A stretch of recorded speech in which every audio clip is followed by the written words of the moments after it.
नमस्कार साथियों, Bihar police constable भर्ती की दृष्टि से आप सभी लोगों के लिए साइंस का एक महत्वपूर्ण प्रश्न जो फिजिक्स से संबंधित है और यहाँ पर आप सभी लोगों से पूछा जा रहा है कि कूलाम बल और गुरुत्वाकर्षण बल जो है वो इनमें से कौन से समान नियम का यहाँ पर क्या करते हैं, पालन करते हैं। हम लोगों को 4 नियम यहाँ पर दिए हुए हैं।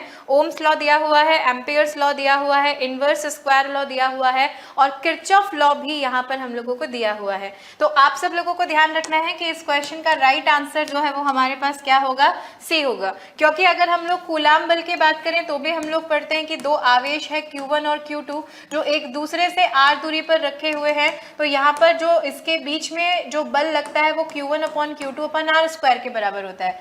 ऐसे में हम लोग गुरुत्वाकर्षण बल में भी यही पढ़ते हैं कि 2 द्रव्यमान की वस्तुएं हैं m1 और m2 और अगर वो एक दूसरे से r दूरी पर रखी हुई है तो इनके बीच में लगने वाला जो गुरुत्वाकर्षण बल है वो द्रव्यमानों के गुणनफल और दूरी के वर्ग के व्युत्क्रमानुपाती। तो दोनों में जो है वो दोनों में हम लोग देख रहे हैं कि प्रोपोर्शनल टू 1/r² हो रहा है। यानी ये जो वर्ग है ये व्युत्क्रम हो गया और ये क्या हो गया, वर्ग हो गया। तो कूलाम बल और गुरुत्वाकर्षण बल जो है वो समान रूप से इनवर्स स्क्वायर रूल जो है इसको फॉलो करते हैं। जबकि ओम का नियम किससे रिलेटेड है मैम? ओम का नियम रेजिस्टेंस यानी प्रतिरोध से रिलेटेड है, इलेक्ट्रिसिटी वाले चैप्टर में आता है। एम्पियर्स लॉ जो है ये भी आपका इलेक्ट्रिसिटी से रिलेटेड ही यहाँ पर हो गया। और किरचॉफ का नियम हम लोग कौन से चैप्टर में पढ़ते हैं मैम? हीट और टेम्परेचर वाले चैप्टर में पढ़ते हैं कि बहुत अच्छे अवशोषक जो होते हैं वो उतने ही अच्छे उत्सर्जक भी होते हैं। ये किरचॉफ ने यहाँ पर नियम दिया था।